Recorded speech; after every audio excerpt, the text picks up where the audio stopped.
Secretary Chao, Leader McCarthy, Chairman Bill Shuster, Senator Ted Cruz, distinguished members of Congress, honored guests, on behalf of the First Family, welcome to the White House.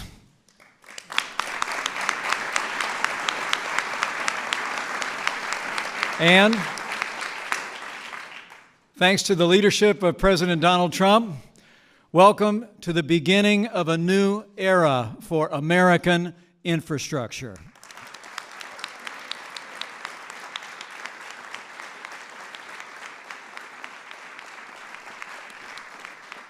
You know, since the first day of this administration, President Trump has been working tirelessly to keep the promises that he made to the American people. Our president's been putting jobs in this economy first, rolling back excessive regulations, unleashing American energy, ending unfair trade practices, and he's been working with Congress to repeal and replace Obamacare. And thanks to President Donald Trump, America is back.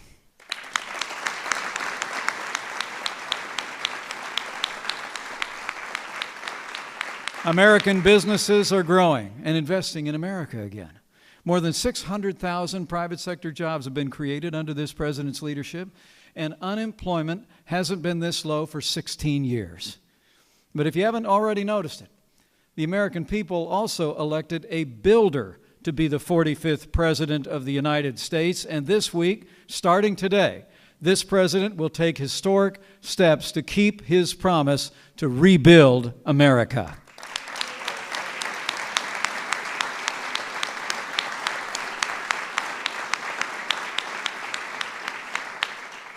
Promising to replace our crumbling infrastructure with new roads, bridges, and tunnels and airports, the action the President announces today will encourage investment, commerce, and most importantly, President Trump's action today will enhance the safety and precision of our air travel in the United States. And as I can attest from firsthand experience, having more precise landings in America is a good thing.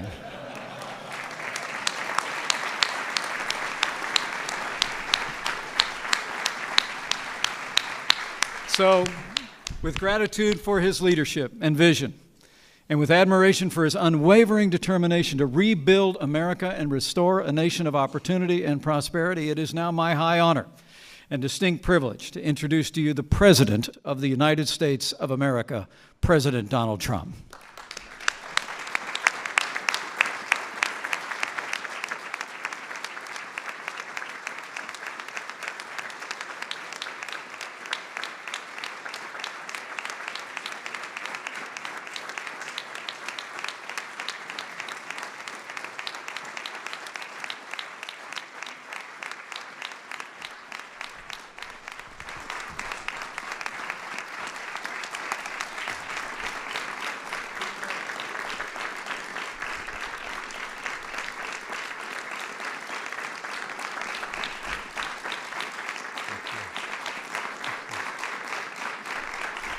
Thank you very much. Thank you, Mike. I really appreciate everything, and I appreciate you being here. But I especially want to thank Secretary Elaine Chao, Leader Kevin McCarthy. Thank you, Kevin. Chairman Bill Shuster. Thank you very much, Bill. And all the members of Congress, we have many of them here today, for joining us as we prepare to enter a great new era in American aviation.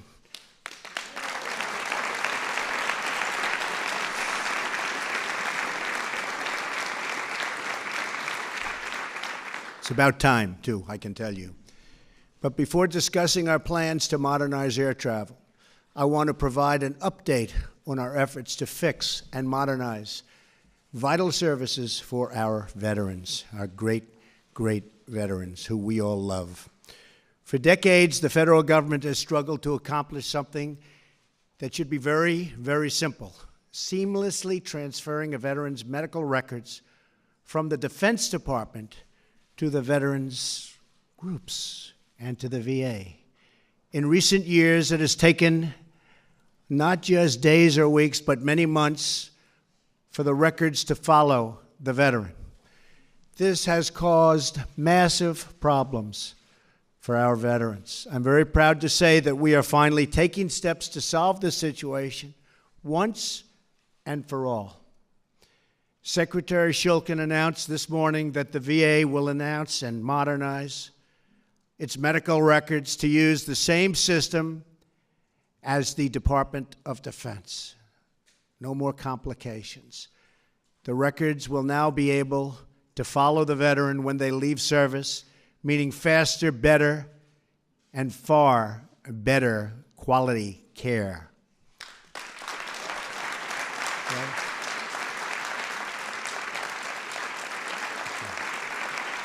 Thank you.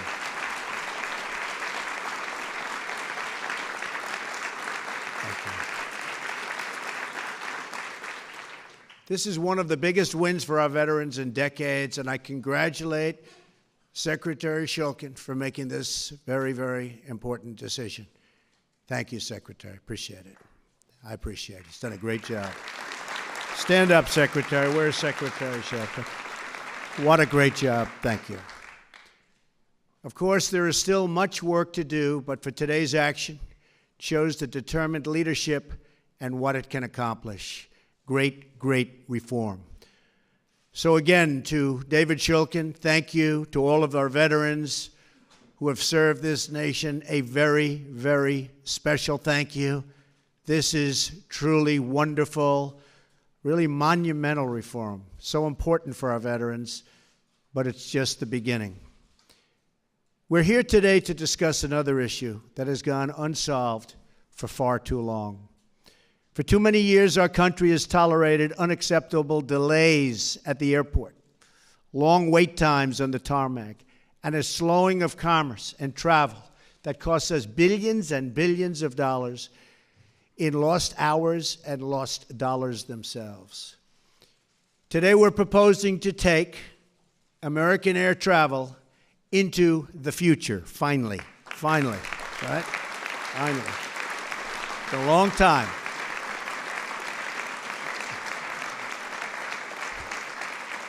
We're proposing reduced wait times, increased route efficiency, and far fewer delays.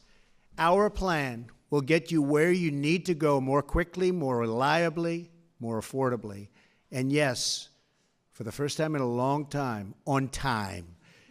We will launch this air travel revolution by modernizing the outdated system of air traffic control. It's about time.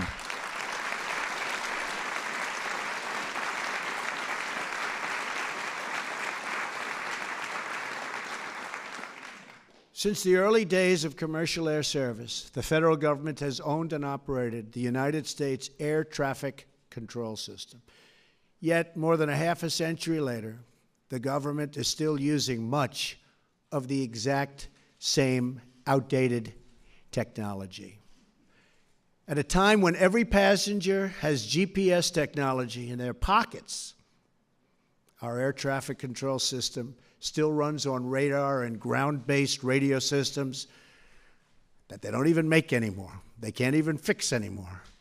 And many controllers must use slips of paper to track our thousands and thousands of planes that are up in the air.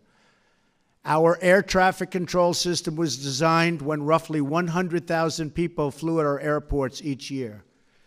We are now approaching nearly 1 billion passengers annually. The current system cannot keep up, hasn't been able to keep up for many years. It causes flight delays and crippling inefficiencies, costing our economy as much as $25 billion a year in economic output. We live in a modern age, yet our air traffic control system is stuck painfully in the past. The FAA has been trying to upgrade our nation's air traffic control system for a long period of years.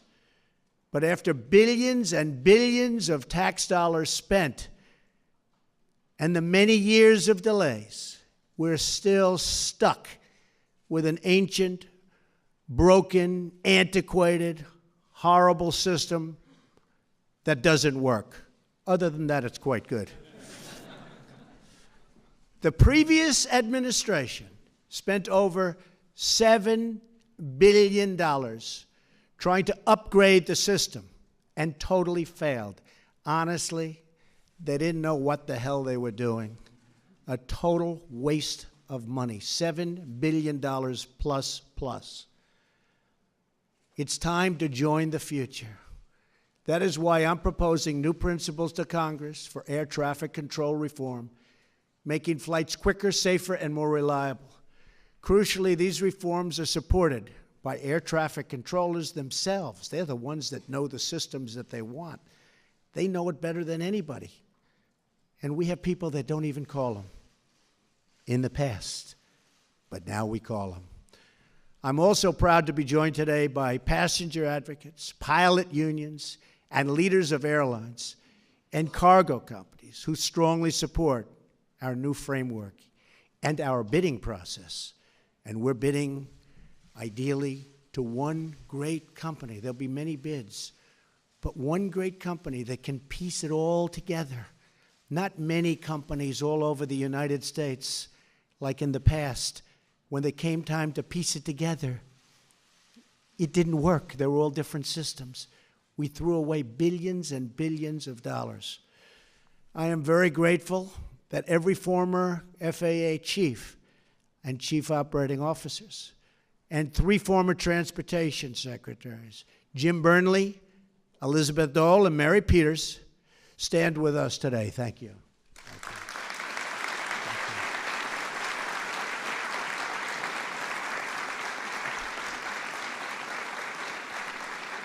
This is an incredible coalition for change all over the room. It's a coalition for change, the leaders of the industry.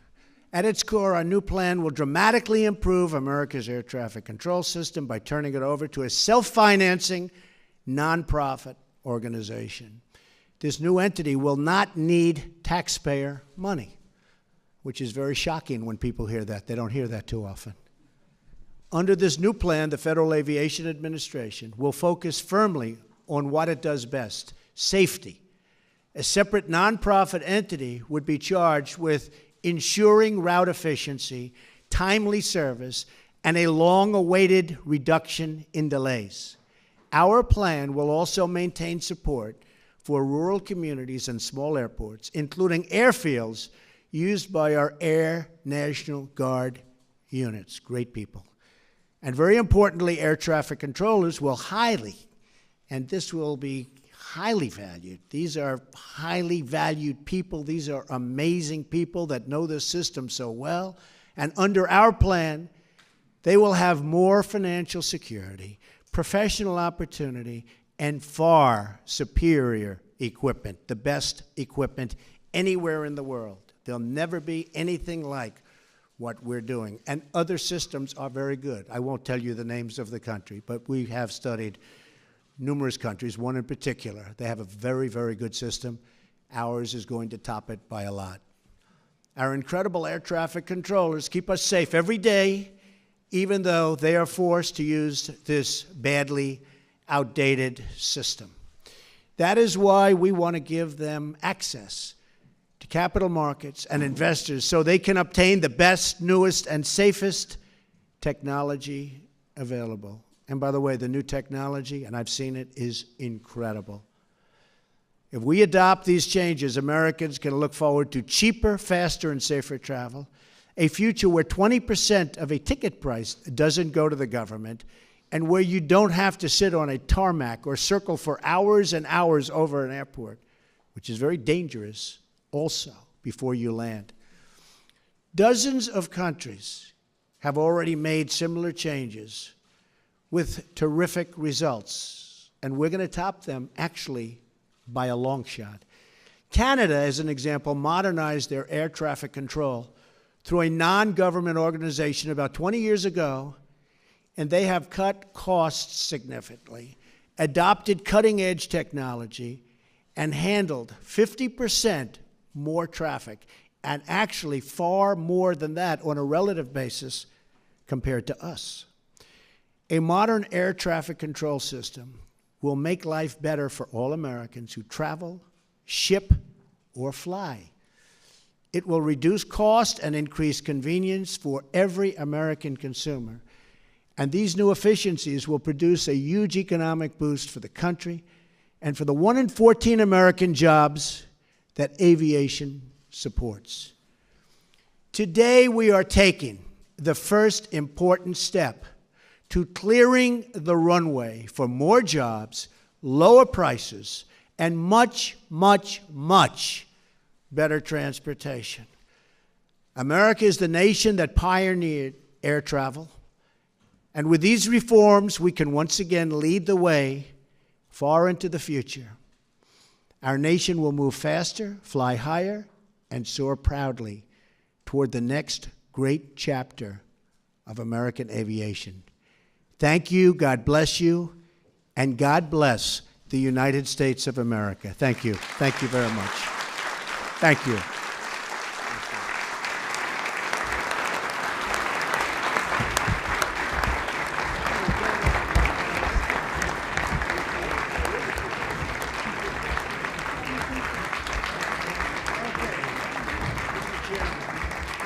have a feeling she's just going to get the first spin. What do you think? Huh? What do you think? Your leadership on this is special. This is special. This is great. It's going to be Appreciate it. Thank you so much. You save the money in the first year.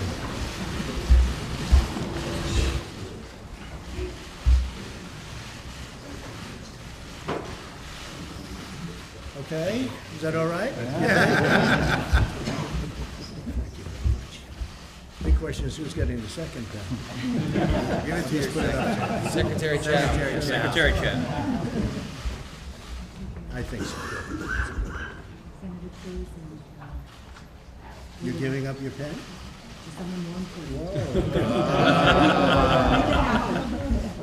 I said she was politically savvy.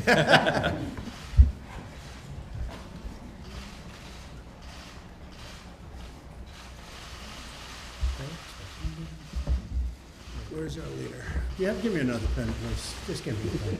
I gotta get Kevin a pen. Whatever the hell. Anybody have a pen? There you go. Thank you. Good job.